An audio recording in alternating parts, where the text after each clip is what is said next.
Baik, Assalamualaikum warahmatullahi wabarakatuh. Alhamdulilladzi adhabanal khazan. Inna rabbana la ghafurun syakur.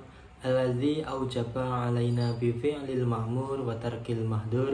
Asyhadu an la ilaha illallah wa asyhadu anna Muhammadan abduhu wa rasuluhu sallallahu alaihi wasallam.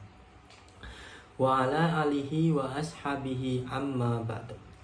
Pertama-tama dan yang paling utama, saya tidak lupa bersyukur kepada Allah yang mana sampai saat ini, sampai detik ini, kita semua, terutama saya yang membuat video ini, diberikan kesehatan, kenikmatan, kewarasan, kelancaran dalam semua hal, sehingga sampai saat ini kita masih bisa menjalani kegiatan seperti biasa, kegiatan pada umumnya, kegiatan rutinitas untuk setiap harinya. Dan yang paling utama, nikmat yang diberikan oleh Allah kepada kita yaitu nikmat hidayah. Nikmat hidayah tidak diberikan kepada sembarang orang, akan tetapi orang-orang yang dipilih oleh Allah saja. Banyak sekali contoh-contoh bahwasanya nikmat hidayah ini diberikan hanya oleh orang yang dipilih oleh Allah saja. Contohnya yaitu innallaha yu'tid dunya ila man ahabba wa man la ahabba. Sesungguhnya Allah memberikan nikmat dunia itu hanya kepada Sesungguhnya Allah memberikan nikmat dunia itu kepada orang yang dicintai dan orang yang tidak dicintai oleh Allah. Dalam artian apa? Di dunia ini orang yang tidak memiliki nikmat hidayah itu semuanya diberikan nikmat dunia. Contoh kekayaan, harta melimpah, kesehatan, semuanya diberi oleh Allah. Baik orang yang disukai ataupun orang yang tidak disukai, orang yang dicintai ataupun orang yang tidak dicintai. Akan tetapi wa innallaha yu'tid dina ilaman ahabba. Akan tetapi Allah itu memberikan nikmat ad-dina, nikmat agama kepada orang-orang yang dicintainya saja.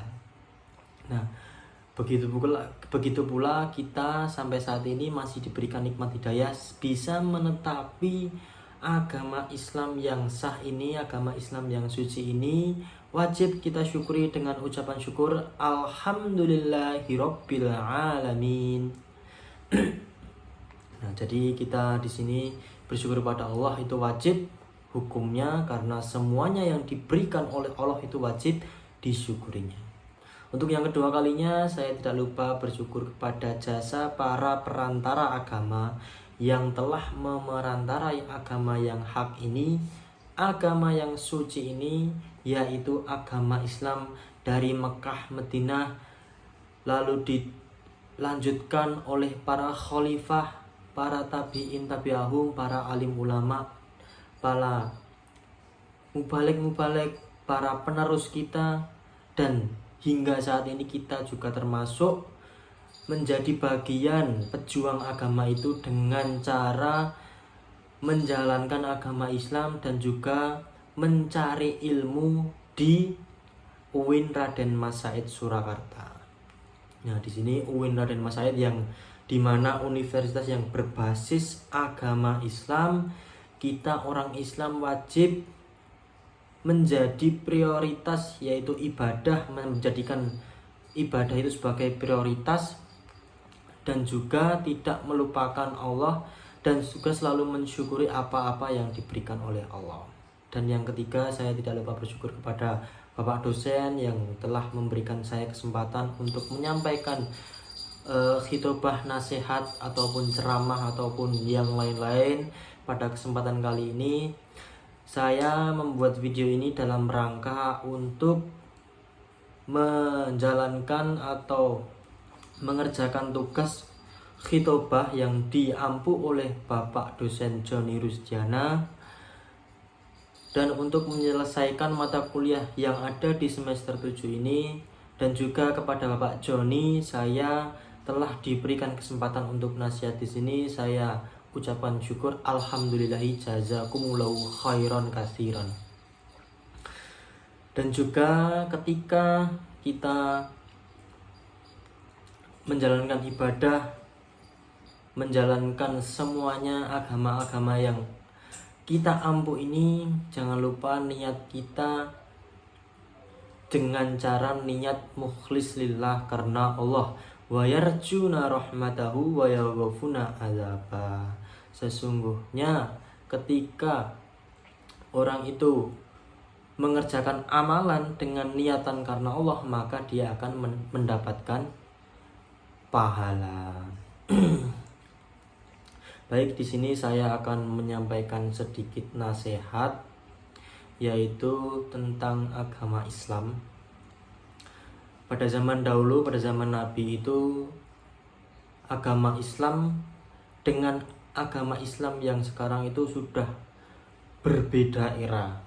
Era yang sekarang itu sudah menjadi perbedaan yang sangat signifikan, yaitu untuk sekarang ini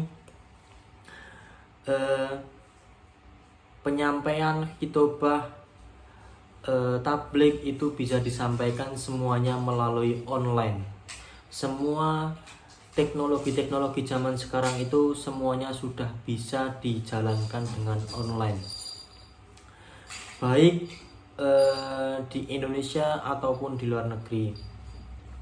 Semuanya itu membutuhkan teknologi. Pada zaman Nabi dahulu, ketika Nabi ingin menyampaikan sesuatu kepada umatnya, Nabi itu hijrah dengan cara hijrah, yaitu dengan dari awal di daerah A lalu ke daerah B, hanya untuk menyampaikan amanat Allah yang diutuskan oleh Nabi kita, yaitu Nabi Muhammad SAW. Nah, di sini kita menjalankan teknologi dengan era sekarang supaya menjalankan dengan sungguh-sungguh, dengan memanfaatkan teknologi itu sebaik mungkin, semaksimal mungkin, bagaimanapun caranya, bagaimanapun keadaannya, dan kapanpun keadaannya. Itu semua sudah menjadi kewajiban kita menjadi orang Islam, menyebarkan agama seluas-luasnya dengan era modern seperti zaman sekarang ini. Nabi pernah bersabda bahwasanya kalau akan tiba zaman yang mana zaman itu lebih buruk daripada zaman-zaman sebelumnya. Dengan era digital pada saat ini, era-era seperti ini bisa menjadikan manfaat dan juga mudarat untuk kita semua. Ketika kita bisa memanfaatkan ke era modernan saat ini, kita bisa memanfaatkan semuanya dengan hal-hal yang baik, hal-hal yang bermanfaat, hal-hal yang bisa memberikan hasil yang baik. Contohnya, untuk zaman saat ini kita bisa menyampaikan nasihat secara online, kita bisa membuat video seperti ini secara online dan disebarkan ke YouTube, ke TikTok, ke Instagram, ke Facebook, dan lain-lain.